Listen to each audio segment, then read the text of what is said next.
It's a pleasure to be on your show and to talk more about my career in supply chain and particularly in women in supply chain. I'm so glad. And Katie, you have been an amazing source of inspiration for many people on LinkedIn, I must say. You have worn so many hats from recruiter to MIT program founder to SVP at Manifest. That's too many roles. So, firstly, congratulations on that. And looking back, what first drew you into the world of supply chain and eventually into leadership role?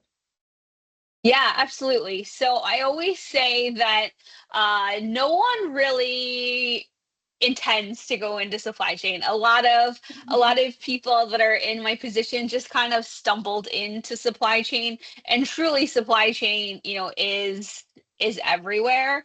And many of my early roles had an operations component, and I never even really understood, the supply chain aspect of it. It wasn't really until I got the opportunity to join MIT and be part of the Center for Transportation and Logistics and really immerse myself in the program and all of the education there that I really started to fall in love with supply chain and really learn, supply chain is what runs the world. And then we went into the pandemic and all of a sudden the world knew about supply chain, right? True, All of a definitely. sudden people were running out of toilet paper, and now they really understand The what supply importance, chain. Yeah, and the definitely, importance. Yeah. So exactly. I always say I kind of stumbled into it, but Mhm. it's such a dynamic field, and I've met, so many amazing people, and gotten the opportunity to do so many amazing things. And when I was at MIT, I got the opportunity to travel the world with supply chain, which was really a privilege, and really brought me a lot greater understanding.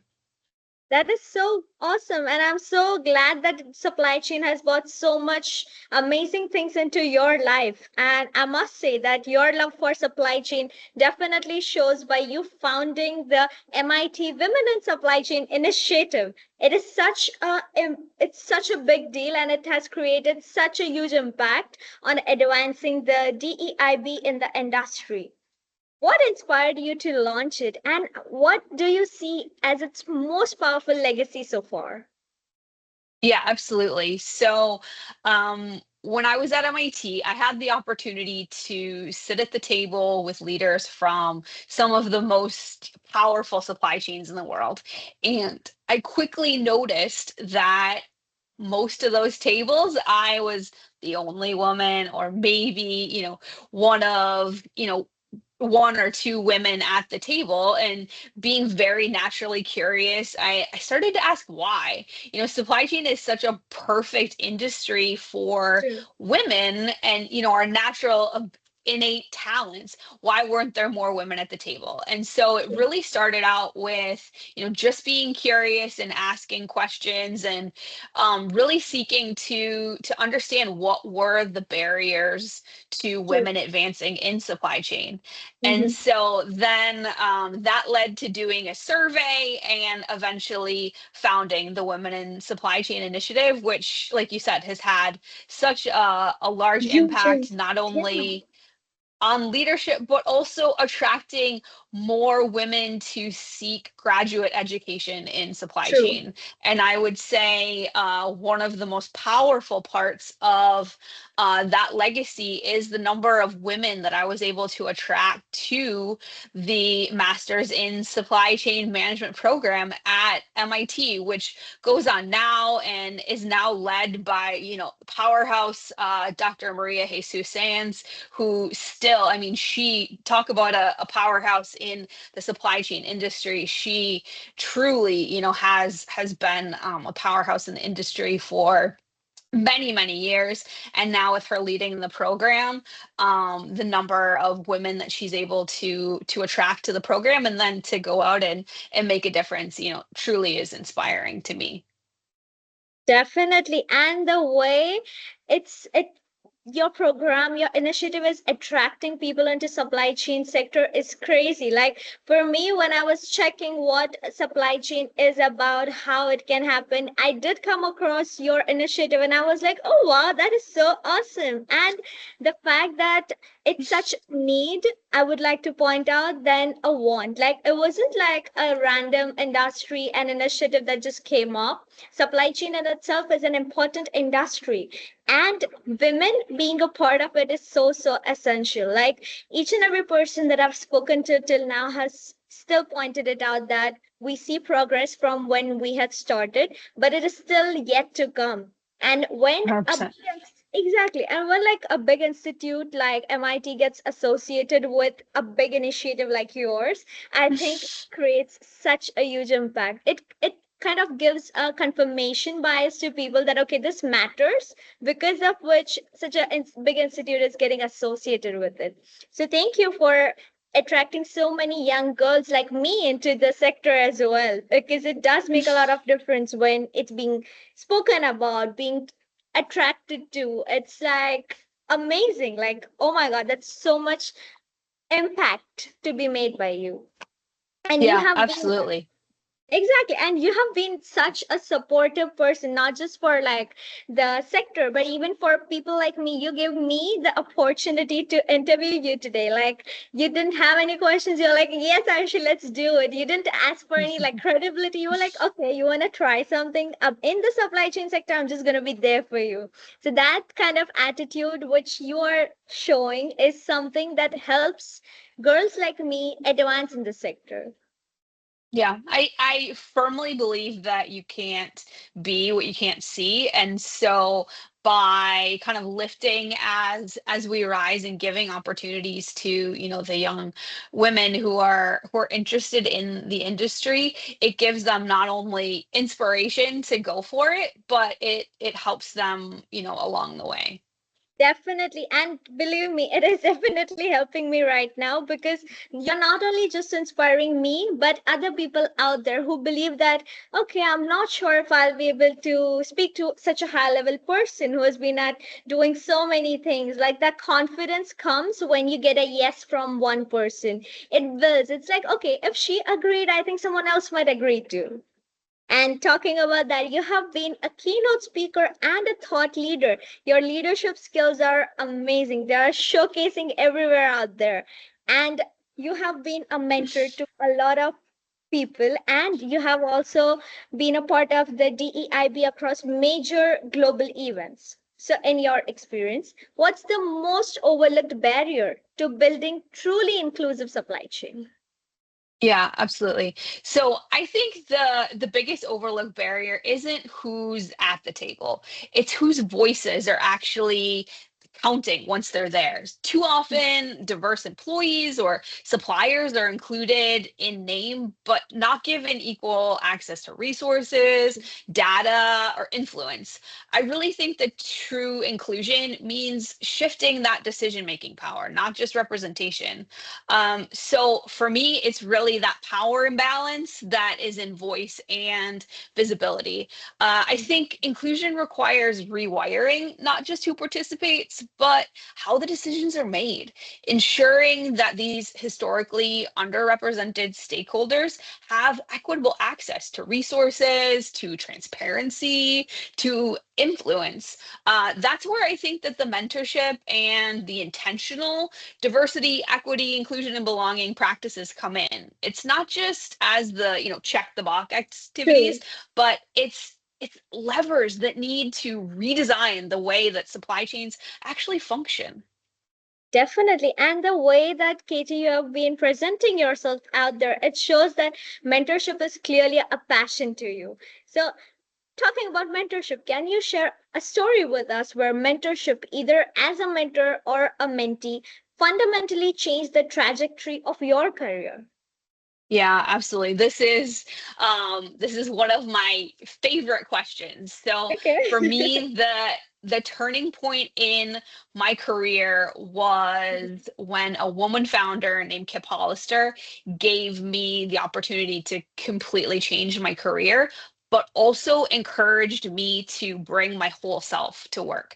She is this person who doesn't believe in the work and life separation. She wants like the whole messy self brought to work, and gave us resources for intentional reflection during the day. She built a meditation room in the Wow. office and gave us time to go and meditate. And she, wasn't just focused on the consulting business. She was focused on making sure that we were going out in the world, we were making a difference, and that we were touching human beings. And that Mhm. was the first time in my career that I really felt seen. Up until that point, I had always been a high performer, I had always been recognized, but I had never was like truly seen for being a whole person. And so she taught me the importance of that. And I think I've carried that on now in, it's been almost 20 years since I've worked for Wow. her. Uh-huh. Um, and I think I've carried that on just into in my day to day, and hopefully it's made me a better person. I think it's, fundamentally changed the trajectory of my career. But hopefully made me a better person too. I definitely agree. And the fact that you yourself are feeling the change, the amount of positivity and the amount of wholeness, the fact that you felt seen itself shows the amount of progress it resulted in your own life. Because the way I like to see it is the titles, the tags, they don't count till you feel it yourself. So when you said the Oh, word you 100%. felt seen, I feel that feeling counts the most as compared to any titles that you actually have received in the past. So, and you have been so talking about your successes, of course.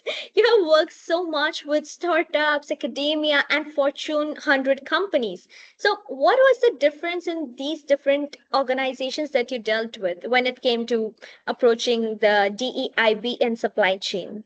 And for our audience, please let us know what DEIB is. Yeah. So DEIB is diversity, equity, inclusion, and belonging. And for me, the difference in each of these, individual startups, academia, Fortune 100, even Fortune 500 companies, is often the why. That was always the first question that I would ask a leader when they would come to me asking for advice. They need to first Mhm. identify, why are they going down this path?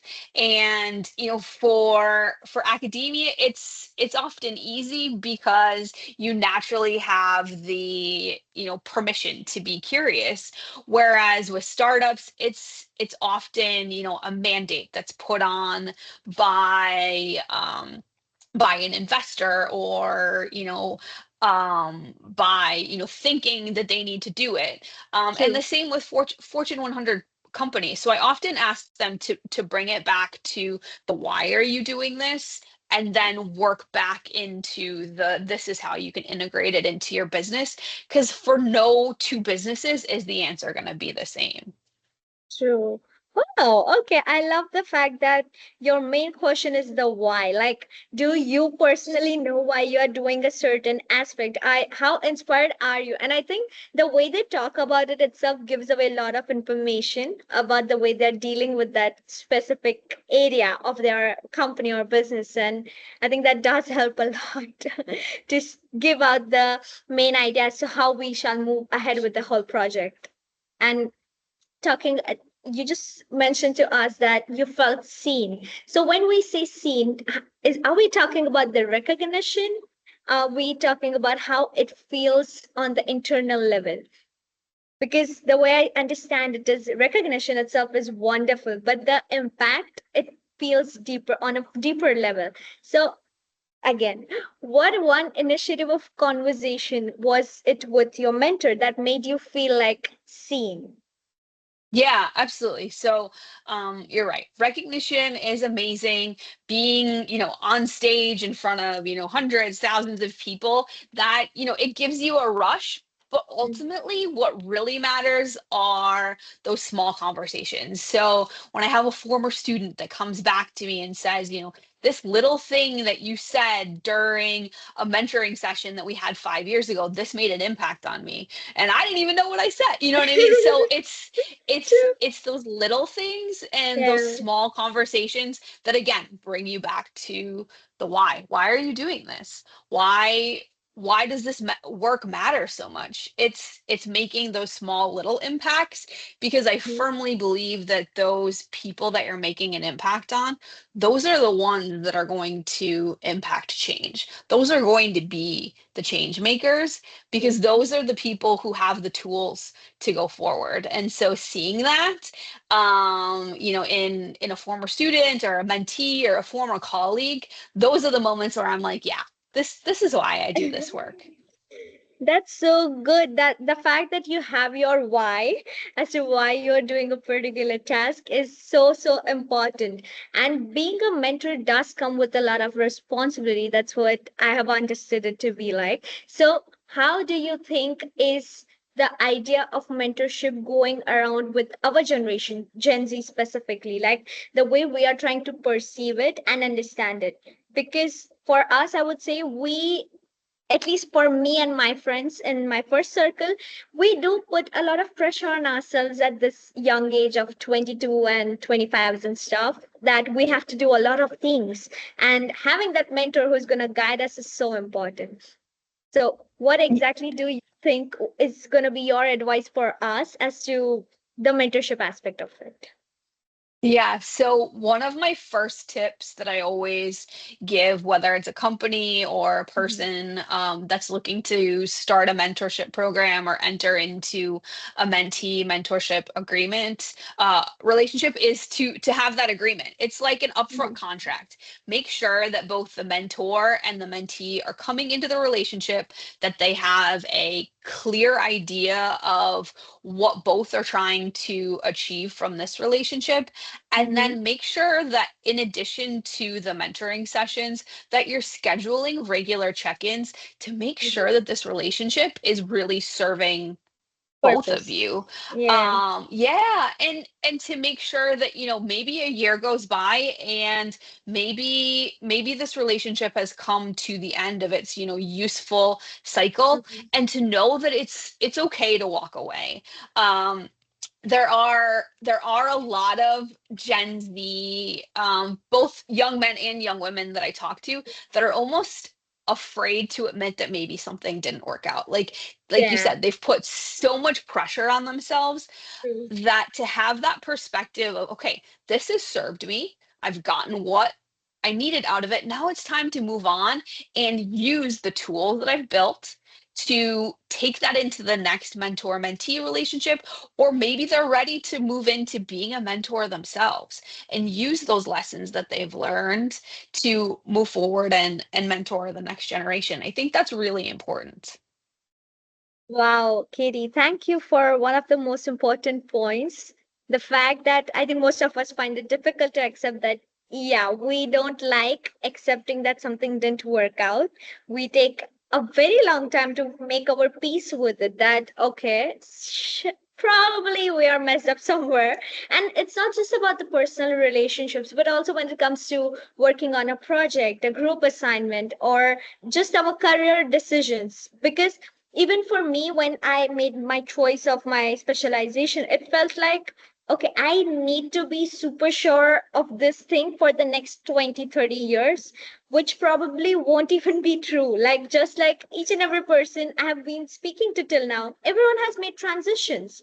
And Yeah. it's like, for the time when I talk, I understood that it's normal to feel that way, that transition is fine. But when that decision making comes into picture, it's like, no, you have to be 100% sure when you do it.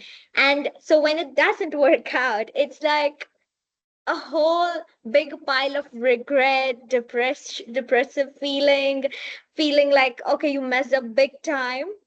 And I think that's when we need to hear stuff like the one which you just mentioned, about that it's okay to accept that it didn't work out for you.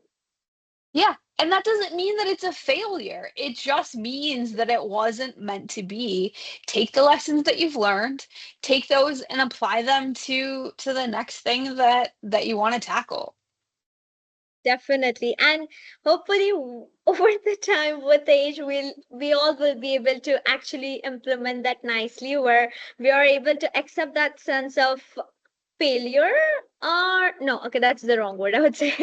Accept the fact that it didn't work out, it wasn't meant to be, as you just said, and move on to the next step. So talking about that, have you ever had a time where you felt that, okay, this part isn't working out for me in your career, and you switched to a other aspect of it, and how did that transition feel for you? Yeah, absolutely. So, I had spent 10 years Mhm. in academia, and I felt like I had really come to a point where I had made my mark. And by having the opportunity to go back into the corporate sector, that was going to be an opportunity for me to continue to make an impact, but just, in a different way. And Mhm. it's hard when you've been, in an organization Yeah, for almost 10 years. You 10 get years. you get comfortable with the routines. You get comfortable with, the contacts that you've established. But the thing that I realized is that making that transition is what I needed at that particular point in my career, in this season of life, having the opportunity, to go back into the corporate sector. I'm still working with all of the same, supply chain professionals that I, worked with, but just in a True. little bit different way, with, a little bit different lens. True. Perfect. And thank you for letting us know about that experience, because it is necessary to know about these examples where a big amount of time span, which is like two-digit, 10 years is crazy amount of time in one industry. And then having that courage to be able to accept it, that now I'm saturated with it and I want to make a transition. And as you said, comfort comes along with it as the years pass. So 10 years definitely does make you feel comfortable in that sector, and making that transition must have been definitely tough for you. But the fact that you made it and today you are so amazing, so successful, and happy with what you're doing is what counts, I would say. No, absolutely. I completely agree with that. Thank you. And for my most important question to you is going to be, for women who are just entering the sector, who are as fresh as me, what is that specific piece of advice that you would want us to remember when we enter the real world of supply chain? I to have an open mind. I think that no two people that I've talked to within supply chain have taken the same path. By Mhm. being curious and by saying yes to every opportunity that is put in front of you, early in your career when, you're young and you can pivot, it's going to build that tool bag so that as you advance in your career, you can pull from that tool bag. And it gives you, more opportunity to kind of pivot and change and really find out where you want to go. There's so many people that I've talked to that had a very, rigid idea when they graduated that this is the type of role, this is the type of company that they wanted to be in. And then you check back with them 2 years later and they're like, no, actually, I didn't want to be a supply chain analyst. Really, procurement is what is really exciting for me. And I've gotten the opportunity to, redesign a S&OP plan, and just being curious and giving yourself the exposure, because supply chain I feel like is like 50 different Thing. paths that you Areas, can that you can yeah. take that are Mhm. all dependent on each other. That is definitely true. And I think one of the most important aspects which makes supply chain a better, I wouldn't say better, but a nicer sector is the fact that it gives you so many options. The fact that each and every aspect of supply chain, as the word is chain, each and everything is associated with each other. So even if you Right. feel the urge to be like, okay, procurement, I started with it, but I don't enjoy it, I can switch to warehouse aspect of it. If not Yeah, warehouse, I could switch to the final delivery aspect of it. Some or the other area of supply chain is gonna help you experience, experiment, learn, and make the transitions, I would say. And that I personally absolutely. think is the beauty of supply chain, because it's so broad, and also the fact that it is so global. The fact that each and every country performs supply chain. You go to Yeah. any country, any area of the world, you are going to be having the requirement of a supply chain person, because it's a need, it's not a want. And that makes it so special, I would say. Right. It's global and it's dynamic. Like if you don't like what's going on, wait a day and something will change. There's so many Definitely. different factors that impact the supply chain that there's never a dull moment. Definitely, Katie. And you have been so amazing. And it was such a great conversation that we had today, that I'm super sure that just like me, each and every person listening is going to get so inspired by you and your journey and initiative, to be very specific on that one, that we are going to learn a lot from you. So thank you for joining me today and making us aware of so many different sides of mentorship, the idea of leadership, and supply chain. It was great Super. having you today. Thank you so much for having me. It was a pleasure. Thank you, Katie.